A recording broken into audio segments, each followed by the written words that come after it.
Hey guys, Joey here, and in today's video, I'm going to show you 5 ways to really make your synth parts stand out. In modern styles of music, there's usually a lot going on. Productions have gotten really dense, and every instrument can sound crushing and huge. If you've got drums, bass, guitars, a ton of vocal layers, it's going to be tough to get your synths to cut through and be memorable. Here's a few tips that I like to use to give a synth part some character and make it audible over a dense mix.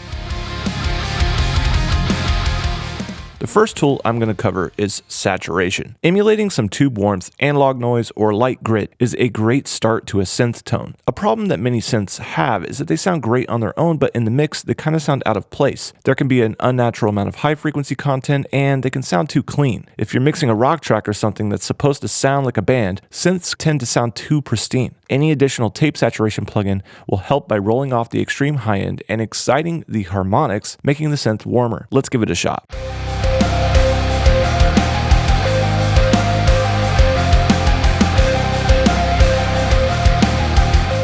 I'm going to do a more driven sound on the lower end and a smooth saturation on the top end.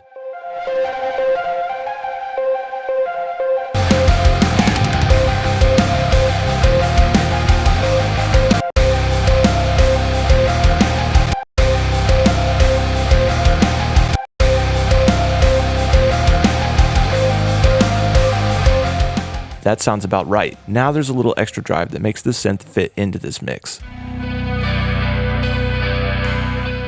This particular patch could use some excitement in the dynamics as well. Adding a compressor can help bring the notes closer together in volume, which will glue the different notes together. Because of how synths work, different notes can end up having pretty distinct tones that sound cool on their own, but make it difficult to get consistency in a mix. JST Bus Glue Keys has a specifically designed attack and release that normalize a performance while also pushing it forward in the mix. Let's use it here.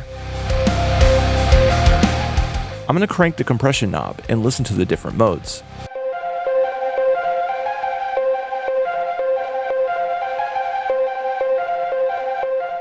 I'm feeling the baked mode for this one. It gets those plucks just right in your face, which is important since they're the feature of this section. All I'm really going to do here is dial back the compression amount to a level where it's definitely affected, but not totally bricked out.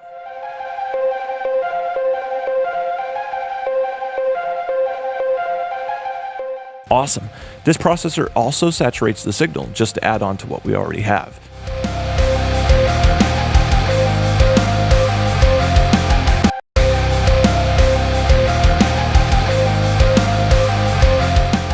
The performance is now way more consistent and a little more exciting than before. I love messing with pitch when it comes to synth parts. There's so many creative ways to approach it, but once the synth is printed, you're more limited on how you can affect it. Let's try pitch shifting the synth to get a little more out of it. I'm going to start with an octave effect.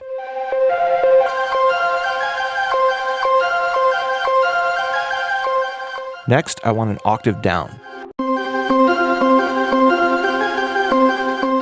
Awesome, that really fills out the frequency spectrum. Let's just dial it back in the mix.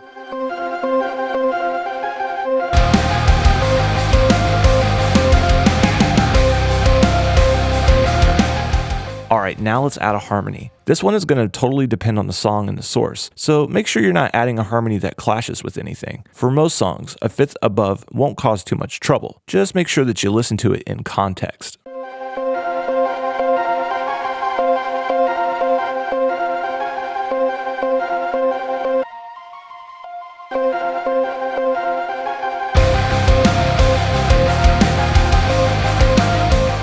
Awesome. That gives a really intense tone to this part. Now the pitches and mix are dialed in. I'm just going to balance these 3 shifters until everything is sitting right.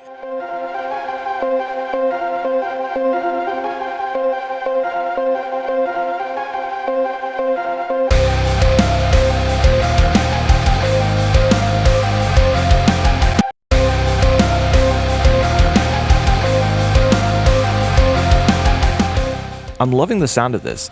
It's definitely got a lot of character. Adding modulation like a pitch vibrato is another great way to add excitement to a synth part. In this example, I'm going to use JST Skybox. You can use any plugin that lets you apply a regularly detuning pitch bend. To use the vibrato in Skybox, you got to go to the blood mode. Here, the mod knob controls how much vibrato is added. Since this patch already has some reverb on it, I'm not going to add any with Skybox. I'm going to bring the mix to 0, making it so that the mod is the only active control. I'm just going to bring it up until you can hear it and then back it off a little bit.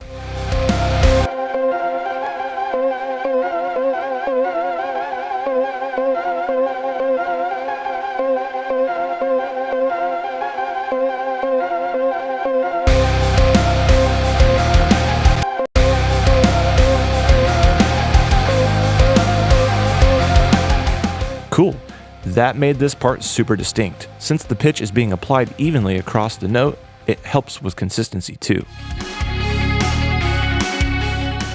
If you really want to go crazy with your synths, adding a fuzz or overdrive can definitely get you there. These distortion effects totally change the sound of a synth and make it way more aggressive. For this, I'm going to use an upcoming plugin called Demon Fuzz. I'm going to push this until I really start to hear a change in the overall vibe.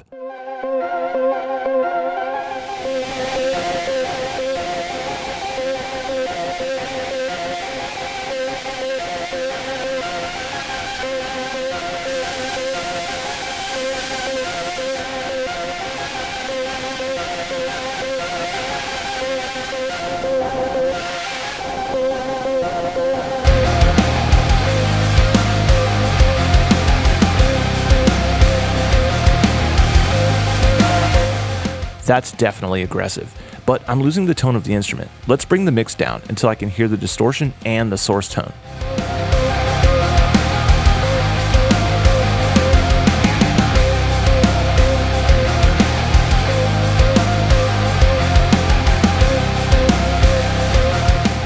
The last step is to cut off the unnecessary high end. Even though it's super distorted, I want it to still fit the vibe of the song.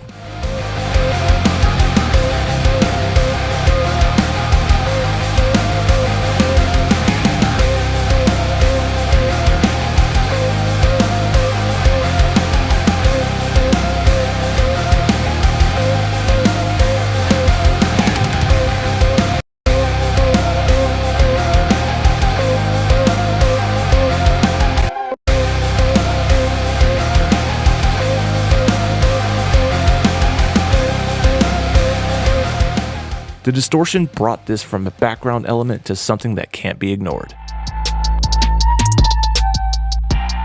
Now that we've got this crazy tone, let's see what each step added.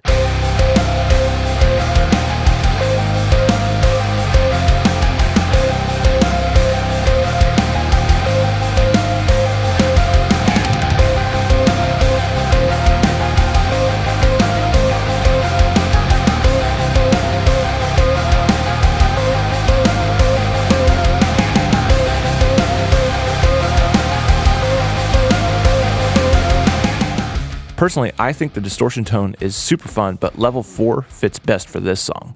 Try these steps in your own mixes. Just remember to keep a goal in mind. I wanted this synth to have its own character, while also making it sound more like the other analog sources in the song. I'd say it got there. There are so many ways to process synths, and I'd love to hear some of your favorites. Drop them in the comments below. Thanks for watching, and if you liked this video, hit that subscribe button.